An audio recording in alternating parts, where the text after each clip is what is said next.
guys, I'm your host Rajan over here, and in this video I'll be telling you that how under-display fingerprint sensor works. Now this is the latest technology in the market and we should now knew about it.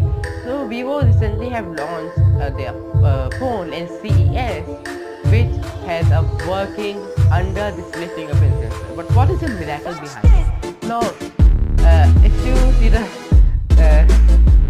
notes of Apple, you would have seen that they have removed the fingerprint sensor while they can implement it in the Apple logo even, because this is the technology, they can build it. This is not an innovation, they don't have to study a lot for that technology, they can just right ahead do that thing what they have to do. That's funny actually. And at the back side they don't want to give fingerprint sensor. In the power button they can give, but there they also didn't give.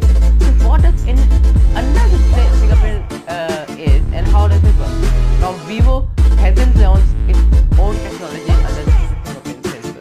That technology is made by a company Synaptics and they have just plugged it in their phone. Now this technology only works in OLED screens, because in LED screens you have to put LED backlights which just consumes all the space in it and they provide lighting in it.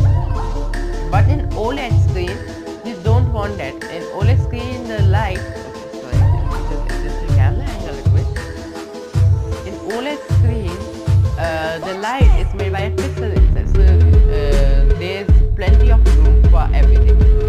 So in LED screen you can't put anything in between because it will block the light in horizontal, in vertical row, and everything in that row where the fingerprint sensor is will be blocking the light and you can't use it. But in OLED, because each pixel has its own light, you are not blocking anything. And how these fingerprint sensors work? So there are currently two major fingerprint sensor companies building out there. So one is Qualcomm. Qualcomm is making a fingerprint sensor that works on ultrasonic waves. So it releases ultrasonic waves that go behind from the panel, and it is a very minimalistic gap between each pixel. It just go from that. Actually, ultrasonic can go from so it go from that straight to your fingers, and whenever there is any ring, because if you observe fingerprint in your in your microscope, you will see a like of hill structure. They are like hills on your finger which we say as fingerprints.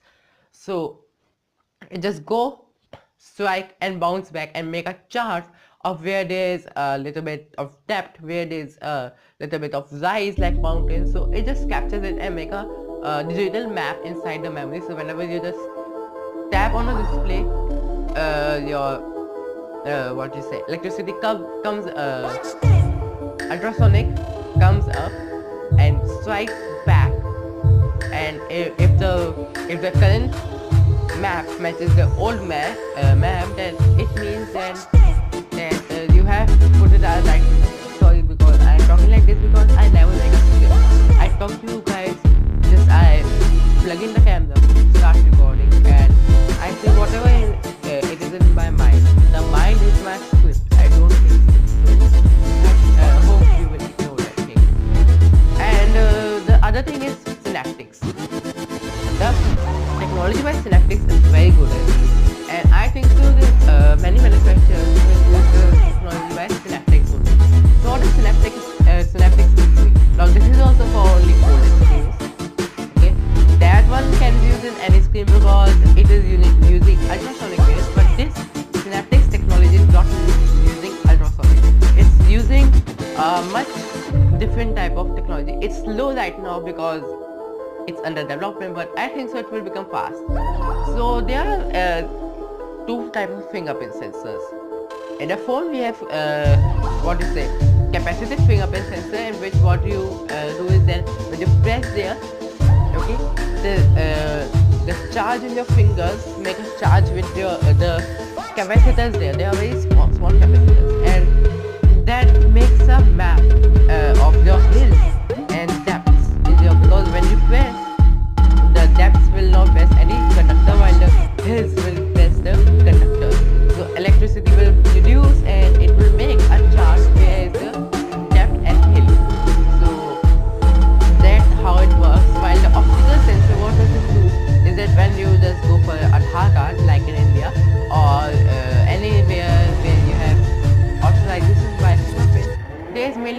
one. There the light goes, light blinks like green light if you would have seen green or white light, and if you place a finger on it, the camera captures an image of your finger, and whenever you try to again tap the finger on it, it again clicks the picture, checks the old picture.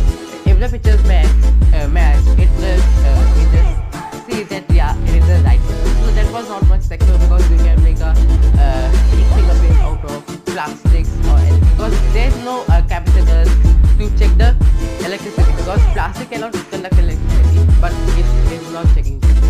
While the synaptic one, because it's under display, first you have to tap the display. Display will only what do you say, make the fingerprint sensor work if it will receive the electricity from your hands, because if you don't know how display works, it works because of your electricity in your hands. So when you will just tap it, phone will recognize that someone has placed the finger on the fingerprint sensor. It will activate it, and what will happen, it will what you say, because every pixel has its light, it will work as a light, and the gaps between each pixel, the minute gap, from that gap, what you say, a camera will capture the image. So very small tiny bits of images, and it will just collide them all and make a chart. And whenever you tap on the screen, your electricity will conduct, and will conduct on the screen will recognize that a finger has been placed, the fingerprint sensor will be started, it will capture the image, check the image, voila, if you are good, you will be authorized.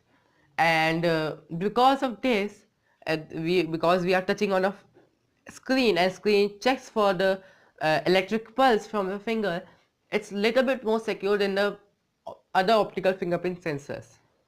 So I think so the technology will grow like this only. Thank you guys for watching the video.